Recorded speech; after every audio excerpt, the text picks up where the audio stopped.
नमस्कार दोस्तों, कैसे हो आप लोग। तो स्वागत है आपका आपके अपने YouTube चैनल पर। तो दोस्तों, हमने जो जीके जीएस की सीरीज शुरू की थी उसका दूसरा लेक्चर आज आपके सामने हाजिर है। तो दोस्तों, हम कर रहे थे इकोनॉमिक्स, और इकोनॉमिक्स में हमने जो अर्थशास्त्र होता है और अर्थव्यवस्था होती है, दोनों का जो बेसिक अंतर होता है, दोनों के बीच में क्या अंतर होता है, दोनों की क्या परिभाषाएं होती हैं, उसको अपने पहले लेक्चर में कंप्लीट कर लिया है। जिसने नहीं देखा हो वो जाके देख सकता है। और दोस्तों, आज के जो लेक्चर में हम कंप्लीट करने वाले हैं वो बहुत इंपॉर्टेंट चीज़ है। आए दिन अक्सर आपको हर एक एग्जाम में उसमें से प्रश्न देखने को मिलेंगे, कोई ना कोई प्रश्न आपको उसमें से मिल ही जाएगा। ठीक है, तो दोस्तों देखो, आज अपन क्या करने वाले हैं उसको पहले बता दूं मैं आपको, उसके बाद मैं दूसरी चीज़ों पर आऊँगा, उनको समझाऊंगा। धीरे धीरे आपके सामने जो भी चीज़ें होंगी उनको क्लियर करने की पूरी कोशिश करूँगा। ठीक है, देखो दोस्तों, आज हम पढ़ने वाले हैं राष्ट्रीय आय और राष्ट्रीय आय की गणना, जिसमें साधन लागत क्या होती है और बाजार मूल्य क्या होता है। ठीक है, उसके बाद अपन पढ़ेंगे चालू मूल्यों पर राष्ट्रीय आय क्या होती है और स्थिर मूल्यों पर राष्ट्रीय आय क्या होती है। उसके बाद दोस्तों हम राष्ट्रीय आय की अवधारणाओं को पढ़ेंगे, जिनमें सबसे इंपॉर्टेंट टॉपिक आप किसी भी एग्जाम में बैठते हैं तो उसमें होते हैं जीडीपी, एनडीपी, जीएनपी और एनएनपी। बहुत इंपॉर्टेंट है और यहीं से प्रश्न ज़्यादातर बनते हैं इसमें से। ठीक है, उसके बाद दोस्तों अपन जीडीपी, एनडीपी और एनएनपी के बारे में जब डिटेल में पढ़ लेंगे तो उसके बाद अपन देखेंगे कि राष्ट्रीय आय को मापने की विधियां क्या क्या हैं, इसमें उत्पादन विधि क्या है, आय विधि क्या है और व्यय विधि क्या है। और उसके बाद जानेंगे कि राष्ट्रीय आय में कौन कौन सी मदों को शामिल किया जाता है और कौन कौन सी मदों को शामिल नहीं किया जाता।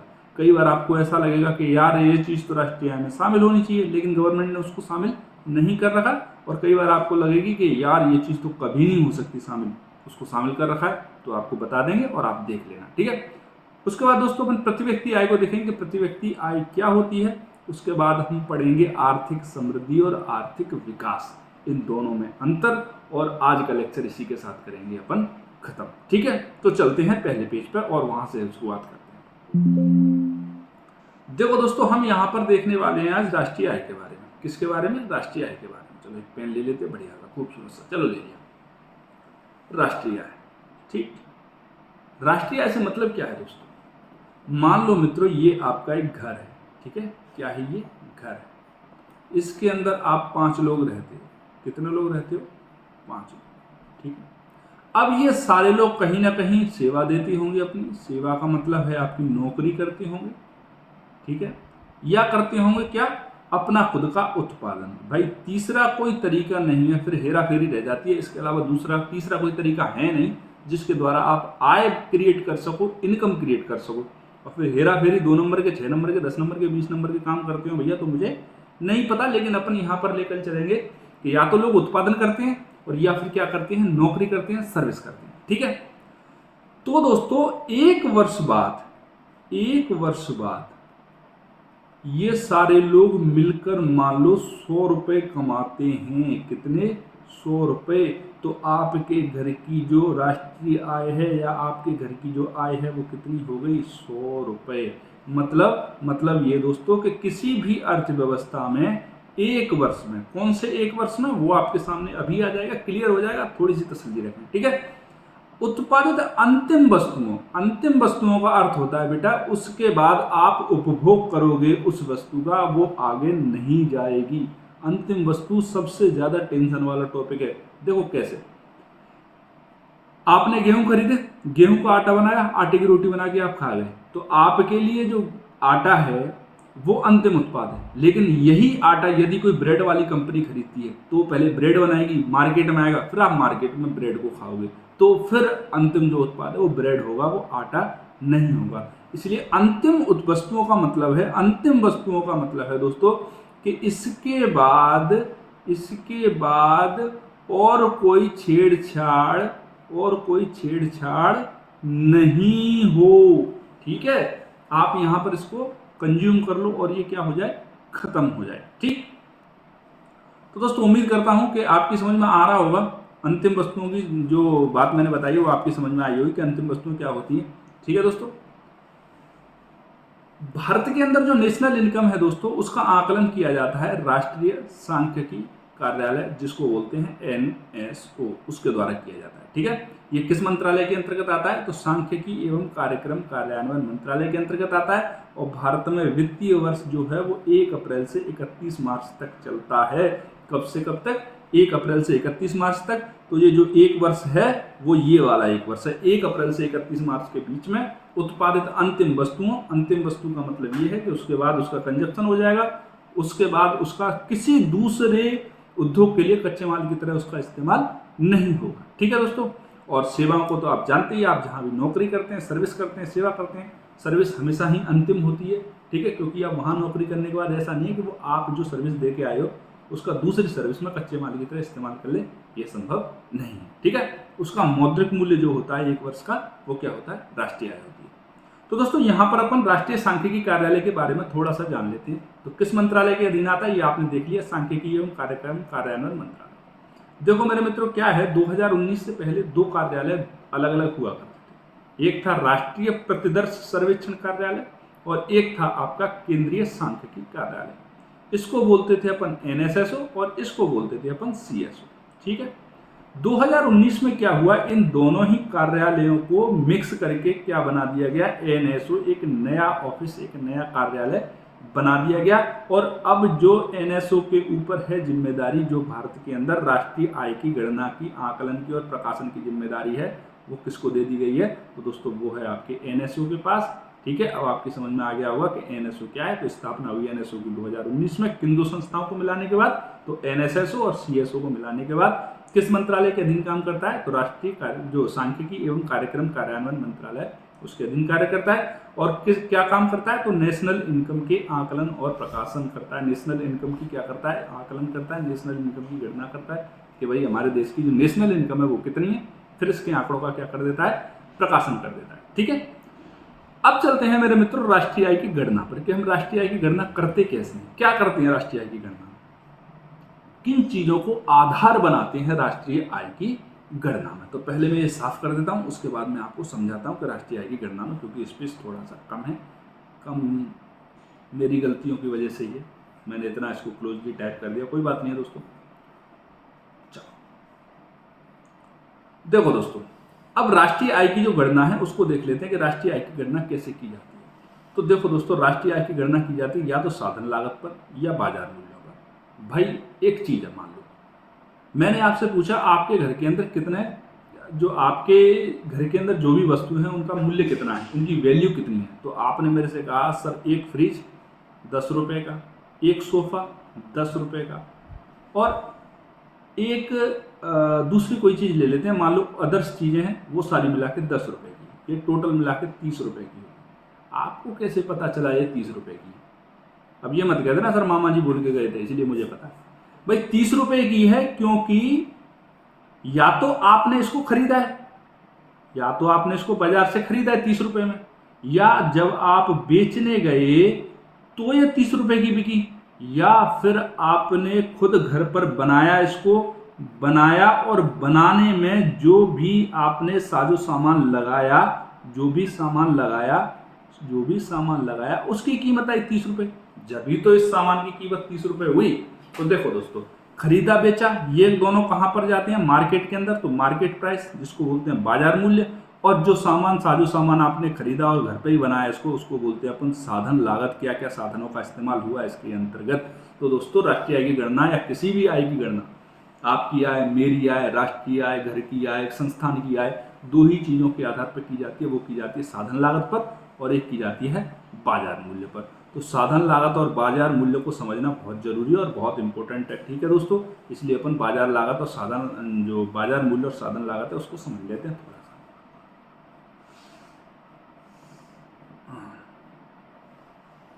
देखो मित्रों, जब आप किसी एक चीज का उत्पादन करते हो, उत्पादन, ठीक है, मान लो आपने इस पेन का उत्पादन किया, ये जो पेन लग रहा है मेरे हाथ में, इसका आपने उत्पादन किया, ठीक है। तो इसके लिए किस किस चीज की जरूरत पड़ेगी? पहले नंबर पे प्लास्टिक, दूसरे नंबर पर श्रम। भाई मैं खुद तो जाके काम कर नहीं सकता, मैं तो जानता नहीं। उसके अलावा किस चीज़ की जरूरत पड़ेगी? तो जमीन, भूमि, ठीक है। उसके अलावा किस चीज़ की जरूरत पड़ेगी? ट्रांसपोर्ट, तो दोस्तों इन सारी चीज़ों में जो धन होगा, जो धन लगेगा, वो धन क्या कहलाएगा? वो कहलाएगा आपका साधन लागत। मतलब इसके उत्पादन करने के लिए जिन जिन साधनों की जरूरत थी, उन साधनों की जो वैल्यू है वो है दोस्तों साधन लागत। ठीक है, साधन लागत का मतलब आप समझ गए। अब इसके बाद समझेंगे अपन साधन लागत को थोड़ी सी डिटेल में, फिर चलेंगे बाजार मूल्य पर, फिर आपको बाजार मूल्य बताता हूं। देखो दोस्तों, उत्पादन की प्रक्रिया के दौरान जो निवेश की लागत है वो क्या कहलाती है? साधन लागत, जो मैंने अभी आपको यहाँ पर बता दिया। इससे कैसे प्राप्त करते हैं? तो दोस्तों इसे प्राप्त करने के लिए बाजार में मूल्य में से दी गई सब्सिडी को शामिल कर लेते हैं। मतलब बाजार मूल्य के अंदर जो सब्सिडी दी गई है उसको शामिल कर लेते हैं, और उसके अंदर जो अप्रत्यक्ष कर दिए गए हैं उनको घटा देते हैं, अप्रत्यक्ष कर को घटा देते हैं। देखो किस तरह से, मान लो साधन लागत आपको प्राप्त करनी किसी भी चीज़ की, किसी भी चीज़ आप कहते हो हमेशा जो हम पेंसिल लिख रहे हैं सर वो हम 5 रुपये का खरीद के लाए, लेकिन हमारे पापा जी कहते हैं कि 2 रुपये इसकी लागत आती है और हम 5 रुपये में खरीदते हैं इसको, इतना मुनाफा कमाती है ये कंपनियाँ। आपने अक्सर ये सब कुछ कहते हुए सुना होगा। तो जो पापा जी 2 रुपये की बात करते हैं वो फैक्टर कॉस्ट की बात करते हैं, वो साधन लागत की बात करते हैं, और जो 5 रुपये में हमको ये चीज़ मिली है वो हम मार्केट प्राइस की बात कर रहे हैं। ठीक है, बाजार में मूल्य पे मिली है। तो देखो दोस्तों, बाजार मूल्य पे मान लो ये पेन आया 5 रुपये का, वही आपकी वाली बात ले लेते, 5 रुपये का पेन आया। ठीक है, मान लो इस पर अप्रत्यक्ष कर जो गवर्नमेंट ने लगाया था वो घटाना है अपन को, वो लगाया था 2 रुपये का। ठीक है, कितने का लगाया था? 2 रुपये का। और सब्सिडी जो है दोस्तों, सब्सिडी जो है गवर्नमेंट ने सोचा यार गरीब आदमी है, 2 रुपये का अप्रत्यक्ष कर मैंने इससे ले लिए तो यार बड़ी दिक्कत आएगी अगर कंपनी फेल हो गई तो गवर्नमेंट ने सोचा चलो 1 रुपये इसको लौटा के दे देते हैं। ठीक है, 5 रुपये बाजार में मूल्य है पेन का, उस पर 2 रुपये अप्रत्यक्ष कर है और 1 रुपया गवर्नमेंट ने हमको वापस दे दिया, तो इसकी फैक्टर कॉस्ट कितनी हो गई, इसकी साधन लागत कितनी हो गई मेरे मित्रों? तो देखो 5 में से 2 गए तो 3 और 1 जोड़ दिया तो 4, मतलब 4 रुपये क्या हो गई इसकी फैक्टर कॉस्ट हो गई। तो दोस्तों साधन लागत कैसे निकालते हैं आपकी समझ में आ गया होगा, और साधन लागत क्या होती है आपकी समझ में ये चीज भी आ गई होगी। ठीक है दोस्तों, अब चलते हैं थोड़ा सा और आगे। अब अपने सामने आ जाता है मेरे भाइयों बहनों बाजार मूल्य। क्या आ जाता है? बाजार मूल्य।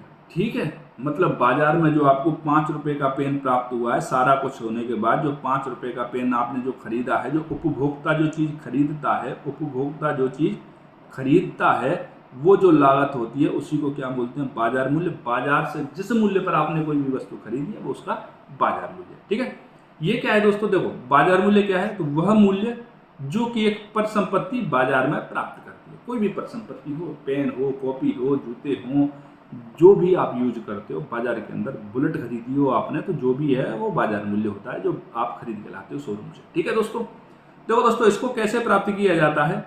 तो फैक्टर कॉस्ट जो होती है साधन लागत में, यदि हम अप्रत्यक्ष करों को जोड़ दें, किसको? अप्रत्यक्ष करों को जोड़ दें और सब्सिडी को वहां से हटा दें, तो हमें जो चीज़ प्राप्त होगी वो बाजार मूल्य प्राप्त होगा। किस तरह से? देखो पेन का बाजार मूल्य मान लेते हैं अपन 4 रुपये, वही चीज़ उल्टी बोलेंगे अपन। ठीक है, 4 रुपये, सॉरी बाजार मूल्य अपन को ज्ञात करना है। ठीक है, तो अपन उसकी साधन लागत 4 रुपये, अप्रत्यक्ष कर 2 रुपये का, सब्सिडी 1 रुपये की, कितना आ गया? 5 रुपये। तो आपको 5 रुपये फिर से निकल के आ गया, अभी 5 का 4 किया था, अभी 4 का अपन ने फिर से 5 कर दिया गया है। ठीक है दोस्तों, तो इससे आपको पता लगे कि बाजार मूल्य पर और साधन लागत पर 2 ही चीज़ों पर गणना होती है, चाहे किसी की भी कमाई हो, देश की कमाई हो, आपकी कमाई हो, चाहे किसी की भी कमाई हो, 2 ही चीज़ों पर उस चीज़ की गणना की जा सकती है। अब थोड़ा सा 1-2 फैक्ट देख लेते हैं क्या है। तो देखो दोस्तों, आज़ादी से पहले जो हमारे दादा भाई नौरोजी हैं, सबसे पहले दादा भाई नौरोजी हैं, उन्होंने भारत की राष्ट्रीय आय का गणना की थी। पहले व्यक्ति थे जिन्होंने भारत की राष्ट्रीय आय को गणना की थी। ठीक है दोस्तों, उसके बाद में जो VKRV राव साहब हैं, उन्होंने अर्थव्यवस्था के सेक्टरों को जैसे कॉरपोरेट सेक्टर और कृषि सेक्टर 2 सेक्टर में बांटा था, और आज़ादी के बाद में राष्ट्रीय आय जो है वो राष्ट्रीय आय समिति बनाई गई थी। ठीक है, इस समिति का गठन किया गया था कब? 1949 में, और इसके अध्यक्ष थे PC महालनोबिस साहब, इन्होंने इसकी गणना की थी। मतलब भारत के पहले व्यक्ति जिन्होंने राष्ट्रीय आय की गणना करी तो दादा भाई नौरोजी, और स्वतंत्र भारत के पहले व्यक्ति जिन्होंने राष्ट्रीय आय की गणना करी तो वो हैं आपके PC महालनोबिस साहब। ठीक है दोस्तों, ये 2 फैक्ट हैं, आपको याद हो गए होंगे। अब चलते हैं मेरे मित्र थोड़ा सा और आगे। ठीक है, चीज़ों को समझने की दिशा में। तो चालू मूल्यों पर राष्ट्रीय आय की बात करते हैं अपन। चालू मूल्यों पर राष्ट्रीय आय, देखो आपने दो चीजें, गणना किन किन चीजों पे की जाएगी, तो साधन लागत पे की जाएगी और बाजार मूल्य पे की जाएगी, आपने देख लिया। अब देखते हैं चालू मूल्यों पर राष्ट्रीय आय क्या होती है और स्थिर मूल्यों पर राष्ट्रीय आय क्या होती है। आपने दो शब्द बहुत सुने होंगे, एक तो वास्तविक, जिसको रियल बोलते हैं, वास्तविक आय, एक होती है आपकी नॉमिनल आय, ठीक है। तो जो वास्तविक होती है ना दोस्तों, यही वास्तविकता में असली होती है, बाकी ये तो सच में नॉमिनल होती है। देख लेते हैं कैसे। देखो दोस्तों, चालू मूल्यों पर जो राष्ट्रीय आय होती है उसको अपन नॉमिनल नेशनल इनकम भी बोलते हैं। देखो दोस्तों, क्या राष्ट्रीय आय का आकलन जब प्रचलित बाजार मूल्यों पर किया जाता है तो चालू मूल्यों पर राष्ट्रीय आय कहलाती है। प्रचलित बाजार मूल्यों पर राष्ट्रीय आय का आकलन, मान लो एक पेन है वो 5 रुपए का बिका पिछले वर्ष का मतलब 2022 के अंदर कितने का बेचा वो, 5 रुपए का, और महंगाई बढ़ी तो वही 6 का हो गया 2023 के अंदर। अब हमने जब इसको नेशनल इनकम को काउंट किया तो 1 रुपए हर जगह बढ़ा, तो इससे 1000 करोड़ का क्या हो गया, अपन को फायदा हो गया। क्या हो गया, 1000 करोड़ का फायदा। तो हमारे राजनेता तो खुश हो जाएंगे भाई, हो जाएंगे नहीं हो जाएंगे, कि इस बार हमारी जो राष्ट्रीय आय है वो 1000 करोड़ रुपए ज्यादा है। भाई 1000 करोड़ तो ज्यादा है, लेकिन प्रोडक्शन के कारण नहीं है, वो महंगाई के कारण है। इसीलिए ये थोड़े से जो आंकड़े होते हैं इसके वो झूठे सूटे होते हैं। जो असली चीज है वो है स्थिर मूल्यों पर राष्ट्रीय आय। मान लो अपन ने एक वर्ष ले लिया, कोई भी एक वर्ष मान क्यों लेते हैं, अपन तो ले ही लेते हैं ना, जो गवर्नमेंट ने अपनी ने ले रखा है उसी चीज को ले लेते हैं, ठीक है। देखो कैसे, हमारी भारत सरकार ने आधार वर्ष बनाया है राष्ट्रीय आय के गणना के लिए, 2011-12 को बनाया, ठीक है। मान लो कैसे, 2011-12 में एक पेन आता था आपका 3 रुपए का, कितने का, 3 रुपए का, और आज आ रहा है मान लो 5 रुपए का। तो जो 2 रुपए है ना, उनको महंगाई में काउंट कर लिया जाएगा, ठीक है। हर बार की जो महंगाई है, इधर से देखो आपकी समझ में नहीं आएगा, पूरी चीज बताता हूँ मैं आपको इसके बारे में। देखो मित्रों क्या है, 2011-12 में मान लो आपकी जो नेशनल इनकम थी वो थी 100 रुपए, ठीक है। अभी 2000 फिर 13 आया, 14 आया, 15 में आ गई, 15 में वो 150 हो गई, और आज मान लो वो हो गई 1500। कितनी हो गई, 1500। तो इसमें से जो महंगाई दर है इसकी अपेक्षा इसको काउंट नहीं करेंगे, इसको आधार मान के काउंट करेंगे कि इसकी तुलना में इसने कितनी वृद्धि की, कितनी महंगाई दर वगैरह रही। तो उस महंगाई दर वगैरह को सबको साइड में करके राष्ट्रीय आय का आकलन जब एक आधार वर्ष पर किया जाता है तो इसको वास्तविक राष्ट्रीय आय बोलते हैं। क्या बोलते हैं, वास्तविक राष्ट्रीय आय बोलते हैं। और यही किसी राष्ट्र के आर्थिक विकास का सही सूचक होता है, सही सूचक होता है। उसके अलावा सारा क्या होता है, धोखाधड़ी होती है बंदे के साथ में, ठीक है। देखो दोस्तों, एक नोट डाला है यहाँ पर कि राष्ट्रीय आय के अंतर्गत क्या करते हैं, जब हम आकलन करते हैं तो मध्यवर्ती वस्तुओं का आकलन बिल्कुल नहीं करते, पुरानी वस्तुओं को शामिल बिल्कुल नहीं करते। आप कहते सर रिपेयरिंग करवा के लाए अब तो कर लोगे, नहीं करेंगे, वो पुरानी है, ठीक है। घरेलू कार्यों का, आप पहुंचे, मम्मी ने बोला बेटा कपड़े धो दे, आपने कपड़े धो दिए, बोला सर नेशनल इनकम बढ़ेगी भारत की आज तो क्योंकि मैंने कपड़े धोए थे, वो बिल्कुल कोई मतलब नहीं है उन चीज़ों का, ठीक है। वित्तीय संपत्तियों का विक्रय से, वित्तीय संपत्तियों का विक्रय मतलब होता है आपने उठाया, कोई प्लॉट बेच दिया, अपना प्लॉट बेचने के बाद आपको 10 लाख रुपए मिल गए। अब वो 10 लाख रुपए आप बोलोगे सर इसकी गणना होगी राष्ट्रीय आय में, बिल्कुल नहीं होगी भैया। वित्तीय संपत्तियों का विक्रय करने से जो भी इनकम प्राप्त होती है उसका नहीं होता है। वजीफा, पेंशन, गैर कानूनी उत्पादन, विदेशों से प्राप्त उपहार, इनको नेशनल इनकम के अंदर शामिल नहीं किया जाता। तो ABCD करके 4 चीज पूछ लेंगे कि निम्नलिखित में से कौन सी चीजों को राष्ट्रीय आय की गणना में शामिल नहीं किया जाता है। तो दोस्तों उम्मीद करता हूँ कि राष्ट्रीय आय यहाँ तक आपकी समझ में क्लियरली आ गई होगी। अब अपन चलते हैं थोड़े से और एक टॉपिक की तरफ। मैं आपको बता रहा हूँ ये पूरी इकोनॉमिक्स का सबसे हार्ड टॉपिक है। अगर ये आपकी समझ में आ रहा है तो उसके बाद पूरी इकोनॉमिक्स में कुछ नहीं बचता। बैंकिंग सेक्टर एकदम ईजी है, ठीक है। शेयर मार्केट भी बहुत ईजी है, मुद्रास्फीति वगैरह भी बहुत ईजी है। यही है मेन क्रक्स, और बहुत प्रश्न आते हैं यहाँ से। देखो दोस्तों, अब अपन चलते हैं राष्ट्रीय आय की गणना अवधारणाओं पे। कौन कौन से कॉन्सेप्ट हैं। अवधारणाओं का मतलब होता है दोस्तों कॉन्सेप्ट, जिन कॉन्सेप्ट पे हम बोलते हैं ना कॉन्सेप्ट क्लियर है क्या, उसके कॉन्सेप्ट क्लियर होते हैं तभी सब्जेक्ट पढ़ने में मजा आता है। तो ये अवधारणाओं का मतलब है कॉन्सेप्ट। कौन कौन से कॉन्सेप्ट हैं जिनको नेशनल इनकम के अंदर शामिल किया जाता है। तो दोस्तों पहली बात आती है जीडीपी, जिसने हंगामा कर रखा है, हल्ला मचा के रखा है। जीडीपी सर, जीडीपी इतनी बढ़ेगी, जीडीपी ये हो गया, मोदी के आने से जीडीपी बढ़ेगी, मोदी के आने से जीडीपी गिर गई। क्या होता है जीडीपी, उसके बारे में देखेंगे। तो वही मैंने आपको बताया, दो चीज़ों पर गणना होती है, एक तो बाजार मूल्यों पर होती है और एक साधन लागत पर होती है। तो दोनों ही चीज़ों पर आपको जीडीपी बताएंगे। शुद्ध घरेलू आय मतलब जिनमें से जब ह्रास को घटा दिया जाएगा, ये क्या है, सकल घरेलू उत्पाद है, ये शुद्ध घरेलू उत्पाद है। ये भी बाजार मूल्यों और साधन लागत पर है। ये सकल राष्ट्रीय उत्पाद है, ये भी बाजार मूल्यों और साधन लागत पर है। और ये शुद्ध राष्ट्रीय उत्पाद है, ये बाजार मूल्यों और साधन लागत पर है। तो सकल और शुद्ध का क्या नौटंकी है वो भी देख लेंगे अपन, सारी चीज़ें देख लेंगे। तो दोस्तों यहाँ पर मैं पहले आपको एक कॉन्सेप्ट में सकल और शुद्ध का मतलब बता देता हूँ।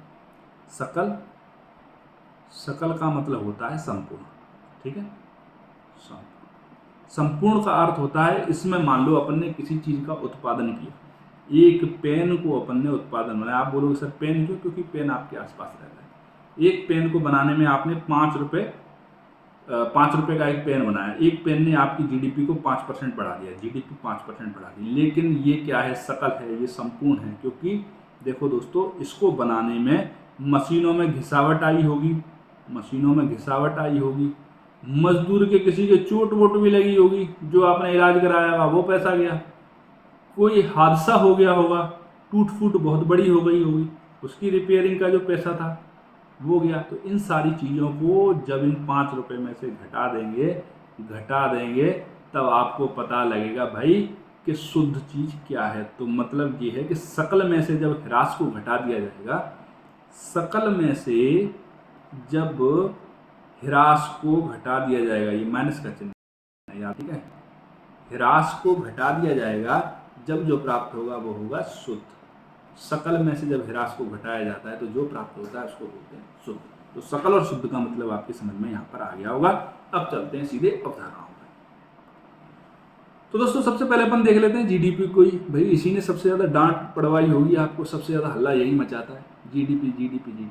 देखो दोस्तों, ये है हमारा प्यारा भारत, ठीक है, ये हमारा प्यारा भारत किसी देश की घरेलू सीमा में। अब हमारा प्यारा भारत है, इसके आसपास पानी भरा हुआ है, तो ये जो है हमारी जलीय सीमा है, ठीक है। इसके ऊपर हवा भी है, तो हमारी वायुमंडलीय सीमा है। तो सीमा का मतलब होता है आपकी जलीय, वायुमंडलीय और थलीय, सारी तरह की सीमा है, जो 200 नॉटिकल मील तक विस्तृत है। इसमें अपन जो भी खनन कर रहे हैं, जो भी व्यापार कर रहे हैं, वो भी पूरा अपनाए हैं। एक वित्तीय वर्ष आप जानते हो 1 अप्रैल से 31 मार्च, ठीक है। निवासी और गैर निवासी इकाइयों द्वारा उत्पादित। निवासी और गैर निवासी का मतलब है दोस्तों, देखो निवासी का मतलब वो है जो कमा कर भारत लाए, ठीक है। और गैर निवासी का मतलब वो है गैर निवासी जो कमाकर बाहर ले जाए। मेरी इन बातों का ध्यान रखना, ठीक है। बाहर ले जाए, दो चीज हो गई, एक तो कमाकर भारत के लेके आ रहा है, एक कमाकर बाहर लेकर जा रहा है। दोनों ही कमाकर भारत लाए मतलब रिलायंस, अडानी, टाटा। कमाकर बाहर ले जाए मतलब एप्पल, वीवो, शाओमी, ये सारी जो कंपनियां हैं, ठीक है। अब ये कह रहा है कि किसी देश की बाउंड्री में, अब ये सारी की सारी कंपनियां, चाहे वो देसी हैं, चाहे वो विदेशी हैं, चाहे वो देसी नागरिक है, चाहे विदेशी नागरिक है, यदि भारत की बाउंड्री में उत्पादन करता है तो वो क्या है दोस्तों, भारत की जीडीपी है, सकल घरेलू आय है, ठीक है। उत्पादन देखो, अंतिम वस्तुओं और सेवाओं का बाजार मूल्य अथवा मौद्रिक मूल्य जो है वही क्या है दोस्तों, जीडीपी है, ठीक है। किसी देश की घरेलू सीमा के अंदर एक वित्तीय वर्ष में निवासी और गैर निवासी इकाइयों के द्वारा उत्पादित अंतिम वस्तु और सेवाओं का बाजार मूल्य क्या है, जो बाजार मूल्य या मौद्रिक मूल्य, मुद्रा में मूल्य कहाँ लगता है, बाजार के अंदर जाके ही लगता है। तो बाजार मूल्य या मौद्रिक मूल्य जो भी है वो क्या है दोस्तों, जीडीपी है। अब आपकी समझ में जीडीपी क्लियर हो गई होगी, ठीक है मेरे दोस्तों। अब देखो दोस्तों, दो चीज आती है, मैंने आपसे कहा था, एक तो बाजार मूल्यों पर चीज होती है, एक साधन लागत पे होती है। बाजार में मूल्यों पर सकल घरेलू उत्पाद क्या होगा? तो बाजार मूल्यों की जब हम बात करते हैं तो क्या करते हैं, जो बाजार में मूल्य लगता है, बाजार में जो कीमत लगती है वही तो बाजार मूल्य होता है। अब देखो यहाँ पर क्या हो रहा है, ऊपर आके देखो थोड़ा सा, बाजार मूल्य जब यहीं पर हमने काउंट कर लिया तो आप कह सकते हो कि सर हम जो सुबह शाम जीडीपी की माला रटते हैं, एक्चुअली वो जीडीपी क्या है, वो बाजार मूल्यों पर जीडीपी है। सुबह सुबह जीडीपी जीडीपी जीडीपी करते रहते हैं, वो जीडीपी क्या है, तो वो बाजार मूल्यों पर जीडीपी है, जिसकी हम बात अक्सर करते रहते हैं। ठीक है दोस्तों। दूसरी बात आती है अपनी साधन लागत पर जीडीपी। तो साधन लागत पर जीडीपी कैसे निकालते हैं, क्या होती है साधन लागत पर जीडीपी? कि जब जीडीपी और जो मार्केट प्राइस है, मतलब जो ऊपर अपन ने देखी, जो जीडीपी अपन को कह रहे थे, बाजार मूल्यों पर जो सकल घरेलू उत्पाद है, उसमें सब्सिडी को जोड़ देंगे और अप्रत्यक्ष करों को घटा देंगे, तो क्या निकल के आ जाएगा मेरे मित्रों? तो वो निकल के आ जाएगा साधन लागत पर सकल घरेलू उत्पाद। देखो दोस्तों, जब आप सब्सिडी में से अप्रत्यक्ष करों को घटा देते हो, अप्रत्यक्ष कर चाहे ज्यादा कोई भी हो कम कोई भी हो, जब ये कम होगा और ये ज्यादा होगा तो मामला नेगेटिव में आ जाएगा। किसमें आ जाएगा? नेगेटिव में आ जाएगा, लेकिन आएगा जरूर। ठीक है, तो उसको अपन शुद्ध अप्रत्यक्ष कर बोलते हैं। मतलब ये है, यदि आपके सामने ये चीज लिखी आ जाए कि देखो बताना कि GDP factor cost is equal to GDP market price plus शुद्ध अप्रत्यक्ष कर, तो आप कंफ्यूज मत होना, इसका मतलब भी वही है जो नीचे बात लिखी हुई है। इन दोनों की जगह पर इसमें शुद्ध अप्रत्यक्ष कर का इस्तेमाल कर सकता है, इस शब्द का वो इस्तेमाल कर सकता है। तो दोस्तों उम्मीद करता हूँ आपकी समझ में जीडीपी आ गया होगा, फैक्टर कॉस्ट पे भी और मार्केट प्राइस पे भी। ठीक है, जब आप मार्केट प्राइस निकाल लोगे तो फैक्टर कॉस्ट साधन लागत पर निकल के आ जाएगा। मेन इंपॉर्टेंट बात, ठीक है, जीडीपी क्या होती है, बाजार मूल्य, और साधन लागत वो तो चलता रहेगा। ठीक है, अब चलते अपन थोड़ा सा और आगे। अब बात कर लेते हैं शुद्ध घरेलू उत्पाद की। पहले घर से निपट लेते हैं, फिर राष्ट्र तक चलेंगे। शुद्ध घरेलू उत्पाद की तो मैंने आपको वही चीज बताई थी कि बाजार मूल्यों पर शुद्ध घरेलू उत्पाद क्या होगा, तो बाजार कीमत पर सकल घरेलू उत्पाद में से मूल्य ह्रास घटा दोगे। भाई मशीनों की घिसावट भी होगी, बहुत सारे नाटक भी होंगे, कभी आपकी कंपनी के ऊपर से छत उड़ जाएगी, टीन सेट उड़ जाएगी, कोई आपका वाहन होगा वो दुर्घटनाग्रस्त हो जाएगा, तो वो सारी चीज़ें क्या होती हैं, वो मूल्य ह्रास होता है। उसको जब बाजार कीमत में सकल घरेलू उत्पाद में से घटा देंगे तो बाजार मूल्यों पर शुद्ध घरेलू उत्पाद प्राप्त हो जाएगा। सेम एज हियर, यहाँ पर साधन लागत आ गई है। जब साधन लागत पर सकल घरेलू उत्पाद में से मूल्य ह्रास को घटा देंगे तो साधन लागत पर शुद्ध घरेलू उत्पाद प्राप्त हो जाएगा। लेकिन दोस्तों यहाँ पर एक छोटा सा दिमाग लगाना पड़ेगा, आपको दिमाग लगाना पड़ेगा। देखो मैं बताता हूँ, साधन लागत पर सकल घरेलू उत्पाद में से मूल्य ह्रास को घटाया जा रहा है। क्या किया जा रहा है? साधन लागत पर सकल घरेलू उत्पाद में से मूल्य ह्रास को घटाया जा रहा है। अब देखो, साधन लागत पर सकल घरेलू उत्पाद क्या होता है, तो जो GDP market price plus subsidy minus अप्रत्यक्ष कर, तो ये वाली लाइन को भी इस जगह पर, इस वाली लाइन के स्थान पर वो लिख के दे सकता है आपको एग्जामिनर। तो घबराना नहीं है, बात तो वही है, सेम बात है, कोई अंतर नहीं। ठीक है, ये बस उसी तरह से जैसे घर में किसी से चिंटू बोलते हैं और उसका नाम है चैतन्य महाप्रभु। ठीक है, बस और कुछ नहीं है। अब बोले चैतन्य के चिंटू है क्या, तो चिंटू और चैतन्य कुछ भी आ जाए, बात एक ही है। अब चलते अपन थोड़ा सा और आगे। अब दोस्तों बात कर लेते हैं हम यहाँ पर ग्रोस नेशनल प्रोडक्ट के बारे में। ग्रोस नेशनल प्रोडक्ट के बारे में फिर वही बाजार मूल्यों पर और साधन लागत पर। तो जो भी बात करते हैं हम, जब हम जीएनपी बोलते हैं तो वो ऑब्वियसली वो बिना कहे ही बाजार मूल्यों पर ही हो जाता है, क्योंकि अंत में जो मूल्य लगेगा वो बाजार में जाके ही लगेगा। ठीक है, मूल्य कहाँ लगेगा? बाजार में जाके। तो फिर से वही बात, एक वित्तीय वर्ष में, वित्तीय वर्ष कौन सा, जो आप पहले देख चुके हो, देश के अंदर या बाहर। देखो अभी अपन बात कर रहे थे देश के अंदर, ये हमारा प्यारा भारत, और हम इसकी बाउंड्रीज की बात कर रहे थे। ठीक है, अभी ऊपर जगह नहीं छोड़, ये वाटर,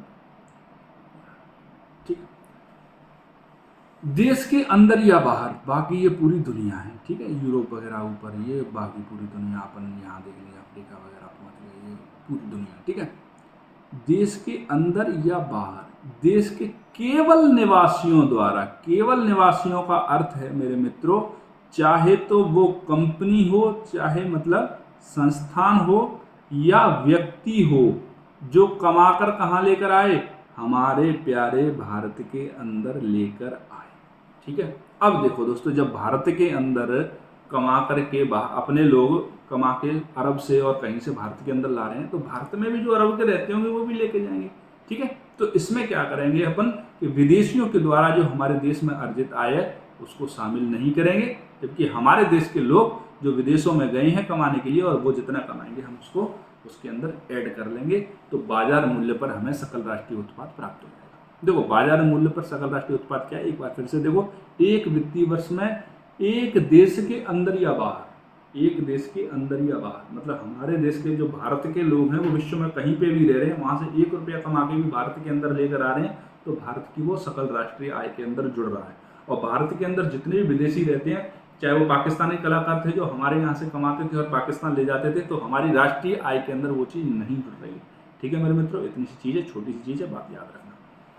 अब देख लेते हैं दोस्तों, साधन लागत पर सकल राष्ट्रीय उत्पाद। जो आप राष्ट्रीय आय बोलते हो ना, राष्ट्रीय आय बोलते हो, वो असल में यही चीज़ है, जीएनपी एट फैक्टर कॉस्ट। क्यों सर, बाजार मूल्य पर सकल राष्ट्रीय उत्पाद को हमने नेशनल इनकम क्यों नहीं कहा? क्योंकि बेटा इसके अंदर क्या होता है, टैक्सेज इंक्लूड होते हैं। टैक्सेज, जब इसमें से टैक्सेज को हटा दिया जाता है, टैक्सेज को हटा दिया जाता है, ठीक है, जब बाजार मूल्य पर सकल राष्ट्रीय उत्पाद में से टैक्सेज को हटा दिया जाता है, तब प्राप्त होता है हमें बाजार मूल्य पर सकल राष्ट्रीय उत्पाद, साधन लागत पर सकल राष्ट्रीय उत्पाद प्राप्त होता है। और यही चीज़ क्या है, यही असल मायने में राष्ट्रीय आय है। तो राष्ट्रीय आय, जीडीपी, जीएनपी आपकी समझ में आ गया होगा, एनडीपी आपकी समझ में आ गया होगा, फैक्टर कॉस्ट क्या होती है आपकी समझ में आ गया होगा, मार्केट प्राइस क्या होती है आपकी समझ में आ गया होगा। अब चलते हैं थोड़ा सा और आगे। अब देख लेते हैं एनएनपी मतलब शुद्ध राष्ट्रीय उत्पाद के बारे में। तो शुद्धता का तो एक ही पैमाना है, मूल्य ह्रास को घटाते जाओ। साधन लागत पर आपको यदि बाजार मूल्यों पर शुद्ध राष्ट्रीय आय चाहिए, तो बाजार मूल्यों पर सकल राष्ट्रीय उत्पाद में से मूल्य ह्रास को घटा दो। साधन लागत पर शुद्ध राष्ट्रीय उत्पाद चाहिए, तो साधन लागत पर सकल राष्ट्रीय उत्पाद में से आप मूल्य ह्रास को घटा दो। अब उत्पाद का मतलब दोस्तों समझ लो, उत्पाद क्या होता है। मैं आपको बगैर बात की कथाएं नहीं सुनाऊंगा कि एक चीज़ आप लेके आए, आलू लेके आए, चिप्स वाली कंपनी लेके गई तो चिप्स बीच में हो गया। उत्पाद का सीधा सीधा मतलब एक ही है, कंजप्शन। यदि उसका वहाँ पर हो गया अंत, तो वो चीज़ उत्पाद है। यदि वो अगले प्रोसेस में, अगले स्टेप में फिर से चली गई, तो वो उत्पाद नहीं। ठीक है, सिंपल सा फॉर्मूला है। यदि आप चिप्स का पैकेट लेके आए, लेज का पैकेट लेके आए, लाकर उसको वर्ल्ड कप देखते देखते आपने खा लिया, धोनी साहब आए आपके घर और आपने खा लिया, उसको खा लिया, तो क्या हो गया, ये उत्पाद हो गया। आप लेज का पैकेट लाए, आप परचून की दुकान करते हो, आपने परचून की दुकान पर लेज का पैकेट रख लिया, फिर वहाँ से नेक्स्ट लेवल पर बेचा, आगे बेचा, तो ये परचून की दुकान वाले के लिए उत्पाद नहीं है। उत्पाद का मतलब है कंजप्शन। वहाँ के बाद अगला स्टेप समाप्त, खत्म। ठीक है, तो कोई भी चीज़ हो, खा लिया, खा के फ्री कर दिया या यूज कर लिया। सारी चीज़ें खाने की नहीं होती, कपड़ा भी होता है, पहनने का होता है, वो पहन लिया, उसके बाद आगे के स्टेप में उसका कोई यूज नहीं है, तो वो उत्पाद है। और अगर है तो वो उत्पाद नहीं है। ठीक है दोस्तों, इतनी सी बात है उत्पाद की। तो दोस्तों उम्मीद करता हूँ ये सारी चीज़ें आपकी समझ में आ गई होगी। जीडीपी, जीएनपी वगैरह क्या होते हैं, राष्ट्रीय आय को मापने की विधियों के बारे में अपन जानेंगे। ठीक है दोस्तों, लेक्चर थोड़ा सा लंबा हो सकता है, लेकिन कोई बात नहीं है दोस्तों, अपन पढ़ लेते हैं। देखो दोस्तों, अपन ने यहाँ देखा राष्ट्रीय आय, राष्ट्रीय आय के बाद बाजार मूल्य, साधन लागत, दोनों ही चीज़ देखी। उसके बाद चालू मूल्यों पर राष्ट्रीय आय देखी, स्थिर मूल्यों पर राष्ट्रीय आय देखी। उसके बाद अवधारणाएं देखी, सकल घरेलू उत्पाद, जीडीपी, मार्केट प्राइस और फैक्टर कॉस्ट दोनों पर, शुद्ध घरेलू उत्पाद, सकल राष्ट्रीय उत्पाद, शुद्ध राष्ट्रीय उत्पाद। और उसके बाद अब हम देखने वाले हैं राष्ट्रीय आय को मापने की विधियों के बारे में जानने वाले हैं कि किन किन विधियों से राष्ट्रीय आय को मापा जाता है, क्या क्या मापा जाता है। ठीक, तो दोस्तों सबसे पहली विधि है उत्पादन विधि, दूसरी विधि है आय विधि और तीसरी विधि है व्यय। क्या करोगे आप किसी भी अर्थव्यवस्था के अंदर, या तो उत्पादन करोगे या आय करोगे, कहीं काम करोगे उससे इनकम होगी, ठीक है, या आप कहीं जाकर खर्चा करोगे। तो उत्पादन, किस किस चीज़ का उत्पादन हो रहा है, उस स्तर पर जाकर गणना की जा सकती है, या कौन कौन कहाँ से कमा रहा है, चाहे उत्पाद बेच के कमा रहा हो, चाहे उत्पाद बना के कमा रहा हो, चाहे कुछ और करके कमा रहा हो, कौन कहाँ से आय प्राप्त कर रहा है। या तीसरी विधि है व्यय, किस व्यक्ति ने कहाँ कहाँ खर्चा किया, चाहे कोई इंडस्ट्री है कच्चे माल में कहाँ खर्चा कर रही है, लोगों को तनख्वाह देने में कहाँ खर्चा कर रही है, ट्रांसपोर्ट में कहाँ खर्चा कर रही है, अपन लोग हैं कहाँ खर्चा कर रहे हैं। आपने 100 रुपये कमाए, अपन लोगों ने क्या किया, अपन ने 100 रुपये कमाए। अपन 100 रुपये से ज़्यादा नहीं कमाते भाई, अपन तो इतने ही बड़े आदमी हैं, बस 100 रुपये कमाए। अपन ने 80 रुपये क्या कर दिए, खर्च कर दिए, ठीक है, खर्च कर दिए, प्लस 20 रुपये बचत कर दी। भाई बचत भी तो एक तरह का व्यय है, अपन उसको उठा के बैंक को दे देंगे ना, तो अपन ने तो व्यय कर दिया ना। वो बात अलग है, बैंक अपन को अपना पैसा वापस दे देगा, उस पर ब्याज भी देगा, वो चीज़ अलग है, लेकिन अपने पास से तो गए ही ना, अपने पास से जाने का मतलब ही तो व्यय है, ठीक है। तो आपने 80 रुपये खर्च कर दिए, 20 रुपये की बचत कर ली, सारे लोगों की इस चीज़ को जोड़ लो तो आपकी नेशनल इनकम निकल जाएगी। तो 3 तरीके हैं जिनसे आप नेशनल इनकम को निकाल सकते हो। पहला है उत्पादन, दूसरा है आय और तीसरा व्यय। अब इनको एक एक करके अपन देख लेते हैं। देखो दोस्तों, उत्पादन विधि में क्या होता है, कुल उत्पादन में उत्पादक इकाइयों का अंशदान की माप करता है। मतलब कुल उत्पादन आपके पास 100 यूनिट हुआ किसी भी चीज़ के, रिलायंस ने 30 का किया, अडानी ने 40 का किया, टाटा ने 30 का किया। 30 यूनिट, 40 यूनिट, 30 यूनिट, ये क्या है, ये इसके अंशदान है। क्या है दोस्तों, अंशदान, ठीक है। तो उत्पादक इकाइयों के द्वारा जितने अंशदान की माप प्रस्तुत की जाती है, ठीक है, एक वित्तीय वर्ष में, ऐसा नहीं है कि वो जब से पैदा हुआ है, जब से लगाई है, एक वित्तीय वर्ष में, एक वित्तीय वर्ष में वस्तुओं और सेवाओं का अंतिम मौद्रिक मूल्य क्या कहता है, ये उत्पादन की विधि है। जिन वस्तुओं और सेवाओं का उन्होंने उत्पादन किया है उनका मौद्रिक मूल्य, अंतिम मौद्रिक मूल्य क्या बैठता है, कितना बैठता है, 100 रुपये बैठता है तीनों कंपनियों का मिला के। तो इन कंपनियों से प्राप्त होने वाली नेशनल इनकम, जो नेशनल इनकम में चीज़ें जुड़ेंगी, वो कितनी है, 100 रुपये। आय विधि, वही मैंने आपको बताया कि उत्पादन की प्रक्रिया में लगे हुए सभी साधन, मैंने अभी आपसे कहा था एम्प्लॉई है, कोई आय विधि मतलब आय का मतलब होता है कौन कितना कितना ले जा रहा है। तो भूमि वाला कितना लेके जा रहा है किराया, श्रम वाले कितना लेके जा रहे हैं, पूंजी कितनी जा रही है, ठीक है। ये सारे का सारा प्रयोग जो प्रतिफल है उसको एक वित्तीय वर्ष में कारक आय, इसको जोड़ लो, जितने भी कारक हैं उन्होंने जो आय प्राप्त की है एक वित्तीय वर्ष में, उनको जोड़ लो तो आपका नेशनल इनकम निकल आएगा। बहुत छोटी छोटी, बहुत सरल सरल विधियाँ। अब व्यय विधि की बात कर लेते हैं। तो व्यय विधि में क्या हुआ, उपभोग कितना किया टोटल, और टोटल बचत कितनी करी। सारे लोगों की, पूरे भारत के अंदर रहने वाले लोगों की इस चीज़ के बारे में जान लो, इस चीज़ के बारे में ज्ञात कर लो कि उन लोगों ने कितना तो व्यय किया है, कहाँ कहाँ पर, और कुल बचत उन्होंने कितनी की है। इस चीज़ को जान लोगे तो लो भैया नेशनल इनकम निकल जाएगी भारत की, राष्ट्रीय आय भारत की निकले। क्या फर्क पड़ता है, कितनी देर लगती है निकालने। देखो दोस्तों, निजी उपभोग व्यय, ये फॉर्मूला आप थोड़ा सा ध्यान में रखना, कभी कभी इसको सीधा पूछ लेता है फॉर्मूले को, तो मैंने फॉर्मूले यहाँ पर लिख दिया, ठीक है। वैसे तो पूछ ही लेगा तो अपन कर भी क्या सकते हैं। देखो दोस्तों, निजी उपभोग व्यय प्लस सरकारी उपभोग व्यय। देखो व्यय की होती है कौन कौन व्यय, निजी उपभोग जो निजी लोग करते हैं, सरकारी व्यय, ठीक है, सकल पूंजी निर्माण। पूंजी निर्माण ये भाई साहब जो व्यय होता है वो बैंकों का होता है। किसका होता है, वो बैंकों का। पूंजी निर्माण का काम कौन करता है, बैंक करते हैं, ठीक है दोस्तों। किस प्रकार करते हैं, तो जब अपन मुद्रा और पूंजी बाजार वगैरह पढ़ेंगे, पूंजी के बारे में पढ़ेंगे, बैंकों के बारे में पढ़ेंगे, तब मैं आपको बताऊंगा कि पूंजी निर्माण किस प्रकार करते हैं, ठीक है। उसके बाद निवल विदेशी निवेश, मतलब आयात और निर्यात का जो अंतर है, उस सारी चीज़ों को जोड़ दो तो जो टोटल व्यय है वो निकल के आ जाता है किसी भी अर्थव्यवस्था के अंदर कुल व्यय कितना है, ठीक है मेरे मित्रों। बहुत छोटी सी बात थी, 3 विधियाँ थी उत्पादन की, सारी की सारी कंपनियां मिलकर कितना उत्पादन कर रही हैं उसको देख लो तो NI निकल जाएगा। आय विधि की, सारे के सारे हिंदुस्तान के जितने भी लोग हैं उनकी आय कितनी हो रही है उस चीज़ की गणना कर लो तो NI निकल जाएगा। व्यय विधि, पूरा का पूरा हिंदुस्तान कितना व्यय कर रहा है, इसमें सरकारी और प्राइवेट दोनों ही तरह की संस्थाएं शामिल हैं, तो व्यय विधि से पता लग जाएगा आपको नेशनल इनकम क्या होती है, ठीक है दोस्तों। अब चलते हैं थोड़ा सा और आगे। अब मित्रों अपन देख लेते हैं कि राष्ट्रीय आय के अंदर कौन कौन सी मदें शामिल की जाती हैं। राष्ट्रीय आय के अंदर कौन कौन सी मदें शामिल की जाती हैं, ये मदें आपको रटनी ही पड़ेंगी, कोई चारा नहीं है, क्योंकि बहुत सारी मदें ऐसी जो आपको टेंशन में डाल दें कि सर इसको कैसे जोड़ सकते हैं, ये तो कुछ प्रोडक्शन नहीं देगी, ठीक है। और बहुत सारी मदें जो शामिल नहीं की हैं वो आपको लगेगा कि यहाँ पर तो प्रोडक्शन हो रहा है, इनको क्यों नहीं किया, तो भारत सरकार है भैया, ठीक है। इनमें से बहुत सारी चीज़ें आपको रटनी ही पड़ेंगी, इनका कोई भी चारा नहीं है, बस मैं आप लोगों तक पहुँचा सकता हूँ चीज़ों को।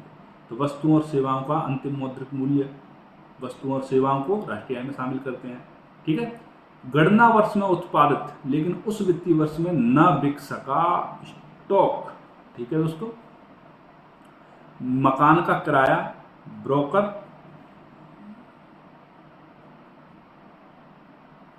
क्या मकान का किराया, ब्रोकर का कमीशन, सरकार द्वारा नागरिकों को दी जाने वाली फ्री बीज, जो आप देखते हो निःशुल्क सेवाएं, शिक्षा, स्वास्थ्य, वो सब तो ठीक है, बस का किराया तक फ्री। तो निःशुल्क जो भी चीज़ चलती है उसको अपन राष्ट्रीय आय के अंदर जोड़ते हैं। भैया भले ही निःशुल्क है, लेकिन लोग अगर वहाँ पैसा देते तो अपने पे वृद्धि होती ना। सैनिक और सुरक्षा पर किया गया खर्चा नेशनल इनकम के अंदर शामिल किया जाता है। कंपनियों के लाभांश को नेशनल इनकम में शामिल करते हैं। भविष्य निधि कोष में फर्म मालिकों द्वारा, आप मान लो किसी फर्म में काम करते हो और उसके मालिक, मैंने गोला लगाया, इसका भी कारण है, आगे आपको पता लगेगा। भविष्य निधि कोष में फर्म मालिकों के द्वारा किया गया अंशदान क्या है, राष्ट्रीय आय में शामिल किया जाता है। संसद सदस्यों को दिया जाने वाला भत्ता किसमें, राष्ट्रीय आय में। विदेशी पर्यटकों द्वारा किया गया खर्च भी राष्ट्रीय आय में। और भारतीय बैंकों, अरे यार गलत है, भारतीय जो बैंक हैं आपके, भारतीय बैंक हैं, उनकी विदेशों में जो शाखाएं हैं जो अर्जित लाभ कर रही हैं, लाभ अर्जित कर रही हैं, वो भी हमारी ही राष्ट्रीय आय के अंदर शामिल होगा। लेकिन उसमें जो कर्मचारी काम कर रहे होंगे वो हमारे नहीं है, इसलिए वो हमारी राष्ट्रीय आय में शामिल नहीं होगा। ठीक है, इसीलिए हमने यहाँ पर लाभ को बताया है, कुल कमाई को नहीं बताया। अब चलते हैं थोड़ा सा और आगे। तो दोस्तों, राष्ट्रीय आय में शामिल न की जाने वाली मदें कौन कौन सी हैं उसको भी देख लेते हैं। एक तरफ जिनको राष्ट्रीय आय के अंदर शामिल नहीं किया जाता, तो उस वित्तीय वर्ष में उत्पादित न की गई वस्तुएं और सेवाएं, मान लो 2023 के बारे में अपन बात कर रहे हैं, तो 2023 में यदि कोई वस्तु और सेवा उत्पादित नहीं है तो उसको उसके अंदर नहीं जोड़ेंगे। वो 22 वाली है तो 22 में ही रहना, तो उसको भले ही उसका यूज अभी तक नहीं किया गया। विदेशों से प्राप्त उपहार को शामिल नहीं करेंगे। शेयर और ऋण का क्रय विक्रय, ऋण पत्र क्रय विक्रय उसको नहीं करेंगे। पूंजीगत लाभ और हानि को शामिल नहीं करेंगे। घर के बगीचे में आप जो काम करते हो अनौपचारिक, उसको भी शामिल नहीं किया जाएगा नेशनल इनकम में। गृहस्थों के द्वारा घर के अंदर जो कामकाज किए जाते हैं वो भी शामिल नहीं होंगे। किसी फार्म द्वारा स्टॉक की बढ़ी हुई कीमतों भी शामिल नहीं होंगी। होटल द्वारा खरीदी गई सब्जियां और खाने के सामान भी शामिल नहीं होंगे। लॉटरी वगैरह भी इसके अंदर शामिल नहीं की जाती। सार्वजनिक क्षेत्र के उपक्रम के विनिवेश से प्राप्त आय को भी इसके अंदर शामिल नहीं करते। मान लो आपने सार्वजनिक क्षेत्र से रेलवे बेच दिया किसी को, उससे मोटा पैसा मिल गया, बोला इतनी आय हो गई सरकार की तो इसको जोड़ दो, तो नहीं जोड़ेंगे। ठीक है, एक फर्म के द्वारा दूसरी फर्म को दिया जाने वाला लाभांश भी इसके अंदर शामिल नहीं किया जाता। हस्तांतरण भुगतान का मतलब पेंशन, ठीक है, छात्रवृत्ति और बेरोजगारी भत्ता, इनको भी आप नेशनल इनकम में शामिल नहीं कर सकते। ठीक है, अब अपन देख लेते हैं दोस्तों प्रति व्यक्ति आय क्या होती है। तो राष्ट्रीय आय में जब कुल जनसंख्या का अपन भाग देते हैं तो जो भी चीज़ निकल के आ जाती है वो प्रति व्यक्ति आय निकल के आ जाती है। ठीक है, प्रति व्यक्ति आय में और इससे ज़्यादा कुछ नहीं है वो राष्ट्रीय आय के अंदर ही। अब चलते हैं थोड़ा सा और। अब दोस्तों, आज का अंतिम टॉपिक रह गया है, आज का अंतिम टॉपिक है आर्थिक समृद्धि और आर्थिक विकास। इसको भी अपन फटाफट समझ लेते हैं। तो मेरे मित्रों देखो, आपने दो चीज़ें देखी होंगी, ये दो घर हैं, एक घर, ये दो घर। ठीक है, ये घर सिर्फ पैसे के पीछे पागल है, सिर्फ पैसा ही पैसा कमाता है, बोलता है अपना सपना मरी मरी। इस घर के नागरिक जो हैं वो पैसा भी कमाते हैं, संस्कार भी कमाते हैं, साथ बैठ के खुशहाल जिंदगी भी जीते हैं, शिक्षा पे भी ध्यान देते हैं, स्वास्थ्य पर भी ध्यान देते हैं। तो ये क्या है दोस्तों, देखो दोस्तों, एक घर हो गया जो सिर्फ पैसे के पीछे पड़ा है, भाई पैसा आना चाहिए, केवल पैसा कैसे भी आए। और एक घर है वो बोलता है पैसा तो आना ही चाहिए, साथ में संस्कार भी आने चाहिए, खुशहाली भी आनी चाहिए, शिक्षा भी आनी चाहिए, स्वास्थ्य भी आना चाहिए। तो ये जो सिर्फ पैसे की बात करता है वो होती है आर्थिक समृद्धि। आर्थिक रूप से सशक्त हो जाएगा, आर्थिक रूप से समृद्ध हो जाएगा। ठीक है, और जो हम बात कर रहे हैं पैसे के साथ साथ दूसरी सारी चीज़ों की, वो आर्थिक विकास होगा। ये हीरा ठाकुर का घर है, आप समझ रहे हो, ठाकुर भानु प्रताप, अब आपकी समझ में आ जाएगा, ठाकुर भानु प्रताप। ठीक है, ठाकुर भानु प्रताप। और दूसरा वो है जिसने ठाकुर भानु प्रताप को खीर खिलाई थी। ठीक है, खीर वाला आदमी, ये खीर वाला आदमी है और ये ठाकुर भानु प्रताप है खुद। ठीक है, तो दोस्तों आर्थिक समृद्धि और विकास में वही अंतर है जो ठाकुर भानु प्रताप में और खीर वाले भैया जी हैं उनके बीच में अंतर है। ठीक है, अब अपन देख लेते हैं टेक्निकल भाषा में क्या बात है। तो आर्थिक समृद्धि है दोस्तों, ये एक संकीर्ण अवधारणा है। भाई संकीर्ण है ठीक है। तुम यार खीर के अंदर जहर खिला रहे हो तो संकीर्ण आदमी हो ना। जो पैसे पैसे की बात करे, सिर्फ एक ही चीज़ की बात करें तो संकीर्ण अवधारणा है। निश्चित समय में होने वाला परिवर्तन है, मात्रात्मक परिवर्तन को दर्शाता है। भाई देखो, ये संस्कार है, खुशहाली है, ये गुणात्मक परिवर्तन है, और ये पैसा है उसको आप काउंट कर सकते हो, इसलिए वो सिर्फ मात्रात्मक परिवर्तन है। ठीक है, जैसे कि रियल जीडीपी वगैरह क्या है, प्रति व्यक्ति आय क्या है, ठीक है, और जो प्रति व्यक्ति आय है उसमें वृद्धि कितनी हो रही है, उस चीज़ को माप के आप पता लगा सकते हो कि आर्थिक समृद्धि क्या होती है। यह है एक स्वचालित प्रक्रिया है। स्वचालित प्रक्रिया का मतलब ये है कि आप यदि काम करोगे तो समृद्धि होगी ही होगी, आपको पैसा मिलेगा ही मिलेगा, आपको बहुत ज़्यादा उसको निर्देशित करने की जरूरत नहीं है। ठीक है, आर्थिक समृद्धि से अभिप्राय देश में वस्तुओं और सेवाओं के उत्पादन में वास्तविक वृद्धि से है। वास्तविक वृद्धि से है, वास्तविक वृद्धि से है, किसमें? वस्तुओं और सेवा। उसी तरह से अब हम आर्थिक विकास की बात कर लेते हैं, ठाकुर भानु प्रताप की बात कर लेते हैं। तो व्यापक अवधारणा है भाई, इनको सारी चीज़ों की चिंता है। ठीक है, भले ही इनका बेटा लड़की भगा के ले जाए, कोई दिक्कत वाली बात नहीं है, लेकिन फिर भी ये व्यापक अवधारणा है, ये सब सारी चीज़ों की बात करते हैं। ठीक है, दीर्घकालीन और सतत चलने वाली प्रक्रिया है। आप ऐसा नहीं कर सकते कि छोटे से समय में, थोड़े से समय में, ठीक है, निश्चित समय के अंदर आप इस चीज़ को माप लो। आप खुशहाली को निश्चित समय में नहीं माप पाओगे। खुशहाली लगातार चलती रहनी चाहिए। आप सोचो यार, एक साल के लिए हम खुश हुए तो आर्थिक विकास बहुत अच्छा था हमारा, अब हमारा जो ग्लोबल जो हैप्पीनेस इंडेक्स है उसमें पीछे, तो अब हमारा आर्थिक विकास कमजोर है, ऐसा नहीं है। अगर आपको आर्थिक विकास की उसमें गणना करनी है तो आर्थिक विकास क्या है? एक दीर्घकालीन सतत चलने वाली प्रक्रिया है। मात्रात्मक के साथ साथ इसमें गुणात्मक परिवर्तन भी आवश्यक है। गुणात्मक परिवर्तनों को भी दर्शाता है। कौन से परिवर्तन? जैसे मानव का विकास सूचकांक, साक्षरता दर, खुशहाली। ठीक है, एक निर्देशित प्रक्रिया है। निर्देशित का मतलब ये है इसमें एक योजनाबद्ध रूप से इसमें काम करना आवश्यक होता है, काम किया जाता है, तभी इस चीज़ के बारे में आप सच्चाई जान पाओगे। आर्थिक विकास में क्या होता है दोस्तों? आय तो शामिल होती ही होती है, इसके साथ साथ बचत, आर्थिक परिवर्तन, इनके साथ साथ संस्थागत और प्रौद्योगिकी में परिवर्तन भी। भाई आईफोन वगैरह भी चला लेते हैं ये लोग, और ये लोग जो पुराने हैं वो साइकिल लेके घूम रहे हैं, इनको टेलीफोन वो टर्रन टर्रन वाला आता है उसी को लेके घूम रहे हैं। ठीक है, आर्थिक और सामाजिक परिवर्तन भी इसके अंदर शामिल होते हैं।